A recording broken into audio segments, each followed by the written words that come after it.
let's turn on for our final remarks from Dylan Moore from Arizona.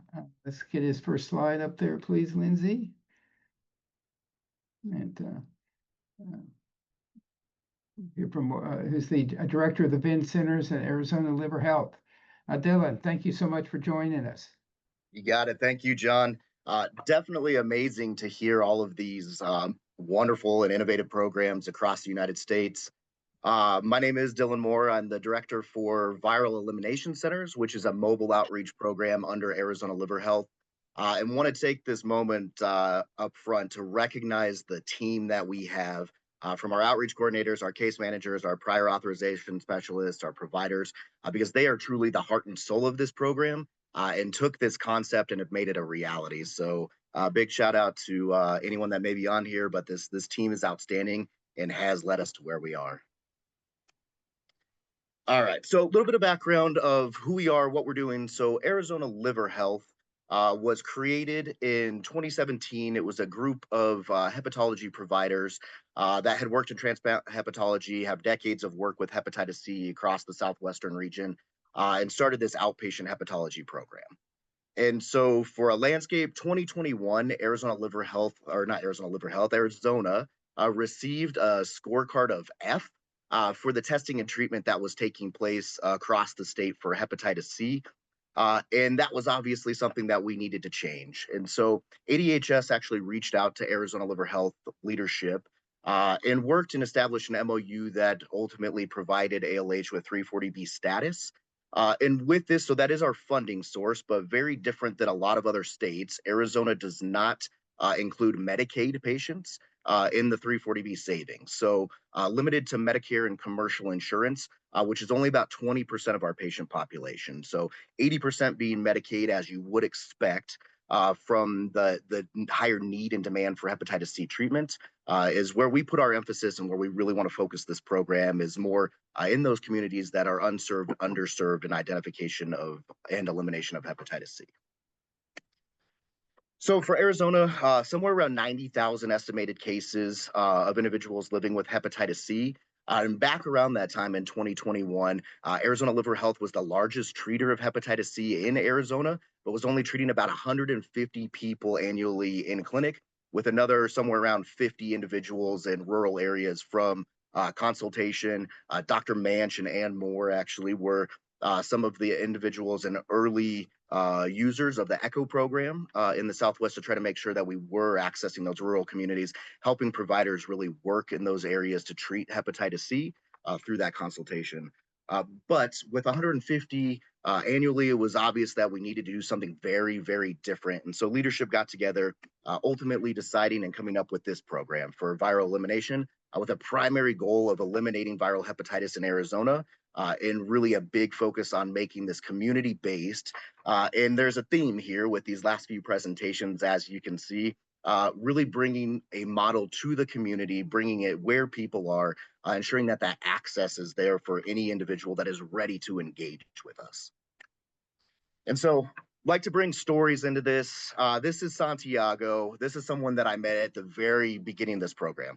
So VEN Centers, we started at the end of 2023, and his story is not unique to him. This is something that we see across the United States pretty consistently and even globally, that he had tried to seek treatment. He had known that he was living with hepatitis C for over a decade, on numerous occasions tried to engage in treatment, but was told that his fibrosis score wasn't high enough, his RNA levels weren't high enough, that it was going to be too expensive.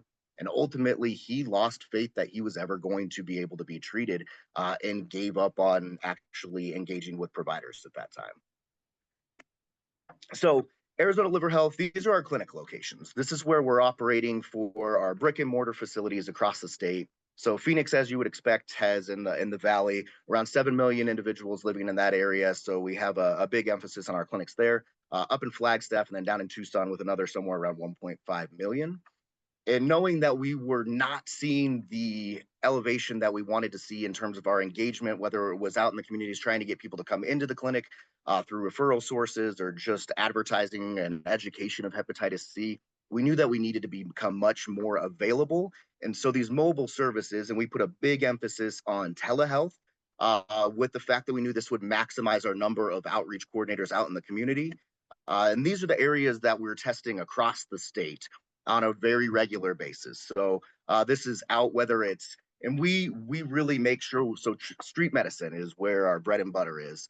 So we do have mobile units. We do work with a lot of other partners from, as you'll see, recovery centers, reentry programs, homeless services, harm reduction programs, SSP sites. But we like to get out and make sure we're on foot. When we say bringing care to the individual, we mean that. And so we have locations, we're out in the community, but the problem is that we're still seeing, and this was Arizona Liver Health's old model, so many visit requirements for patients, and this is still happening. Even with the simplified treatment models for hepatitis C, we're still requiring all of these touch points for patients. And every single one of these visit requirements is one more opportunity for someone to fall out of care.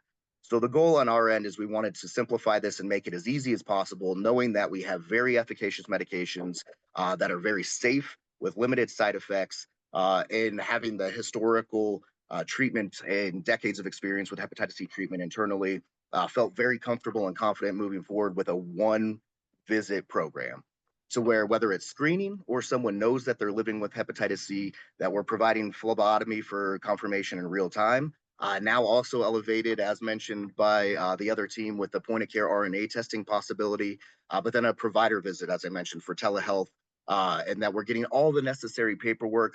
And similar to Rachel's program, where she relayed of finding all of the different potential for follow-up. So when you're working with individuals that are unsheltered, of knowing where are you using the bathroom, where are you sourcing your food, where are you going to be sleeping this day of the week, so that when we ultimately bring medications or get medications approved to get back to them, we have all of the different locations that they may be located, because most of the people we're working with don't have phones. But this part, as you all know, prior authorization is still a mess. So Arizona has technically on paper, treatment naive individuals don't require a prior authorization. But that water is muddied when we see things. We have a lot of fraudulent ACA enrollment and different things that are taking place, to where we had eliminated some of the barriers for treatment approval and lack of PA need.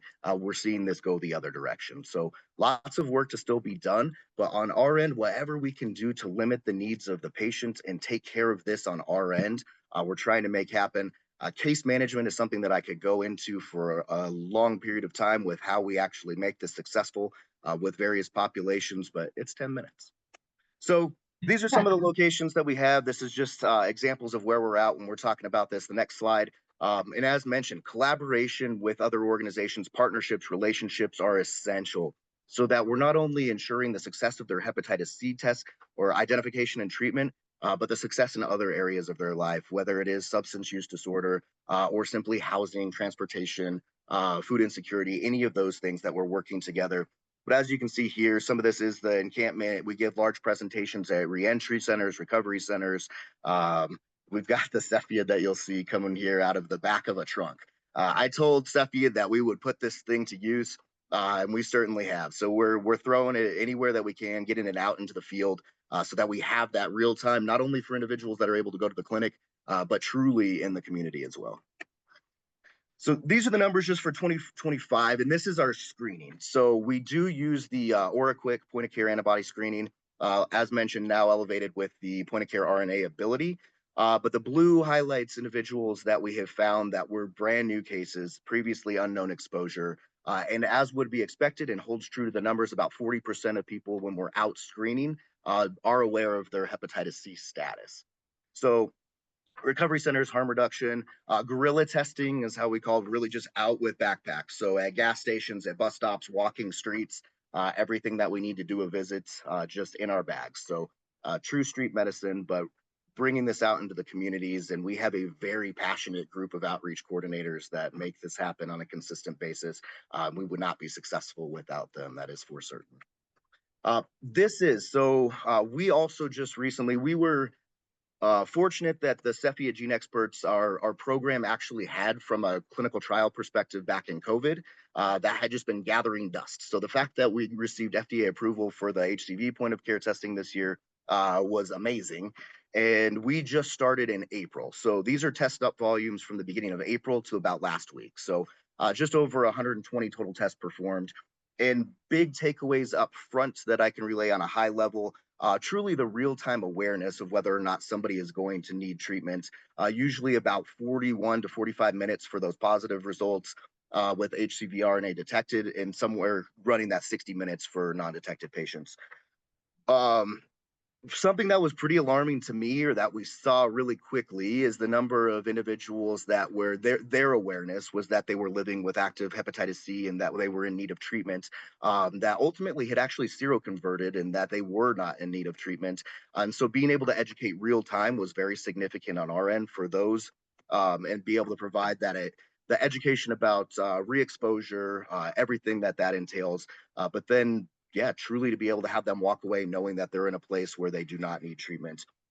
As stated, so for Medicaid patients, we're still not seeing approval for this for commercial or Medicare, but Medicaid, of not having the prior authorization requirement for treatment naive individuals, we saw a reduction in time of about 48 to 72 hours in getting meds in hand because we're not needing to utilize, we can submit the prescription without having to wait for that confirmatory phlebotomy. So that is the most significant thing that we've seen up front, and hopefully we'll have some more data to come as we continue using this. This is the biggest comparison, or this is kind of the ultimate display of what the significance is of this program. So as you can see, the bottom light blue line is our ALH clinics. So we've stayed pretty consistent in the volumes that we've been treating through clinic through referral, but you can see that significant gap and that we've been able to continue on this trajectory as we're kind of getting our feet under us. And this program is less than 2 years from its inception, and continuing to see an increase in the number of patients. And these are the number of patients that we were writing DAAs for. Ultimately, our loss to follow up is just under 20%. And with that, for the population we're treating, I will take.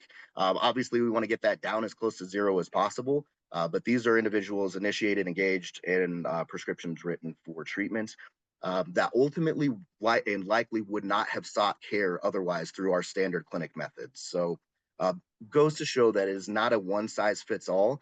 We've seen 4 or 5 different programs that have been illustrated today, and every single one of them has their success, has their place in this treatment, and it's going to be the layering of many options for individuals to make sure that we have an option that works for them.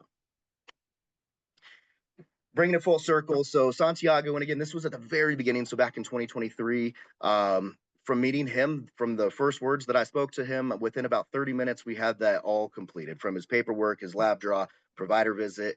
Next time I saw him was 3 days later with meds in hand. So made this successful. Now with the Cepheid point of care, we're hoping to reduce that even further with a specialty pharmacy requirement. That's our next step, is to try to partner with a specialty pharmacy, so that we can do that same day. I know a lot of you on here probably know Tony Martinez and La Bodega out in New York, that have that opportunity to do same day medication handoff. That is the goal that we would like to do in an outreach capacity, to be able to move that from that step of brick and mortar to the same day movement in person in the community. Again, thank you. This has been an honor and a privilege to be able to speak here. And elimination truly is not theoretical. As you've seen from every single one of these groups, it really is about making sure if we have somebody ready to engage in treatment, we are making that as seamless and easily accessible as possible. Thank you. That's great. I fully agree, Dylan. All of these programs demonstrate that elimination is possible and is being achieved for these marginalized populations, thanks to all of the good work represented here today. Thank you so much. Yeah, Dylan, I want to give you an opportunity to give you for you to plug your conference coming up in early October. You want to, and we're going to have a satellite learning session along with that. So why don't you let everybody know about that conference, please? Yeah, appreciate that, John. So October 4th, conference is called Doing It in the Desert, focused on hepatitis C elimination and STI prevention and elimination as well. INSU is going to be doing on October 3rd. We'll have a day that's going to, I believe it is 8 to 5, but is going to be, I'll put a link in the chat here if I have a minute. But that's going to be on Friday. Saturday will be the Doing in the Desert conference. Definitely some overlap, some beautiful conversations, wonderful individuals from not only the United States, but abroad, that are working on programs towards elimination. On Sunday, we're actually going to be offering an opportunity to take this into the streets and have some real time learning from different groups. And we're going to be doing outreach in downtown Phoenix with Ben. And on the registration site, there's an opportunity to put in there if your team or anyone is interested in volunteering to get out and see what we do in our practice in Arizona, and that there can be some multi-directional learning there. Thank you.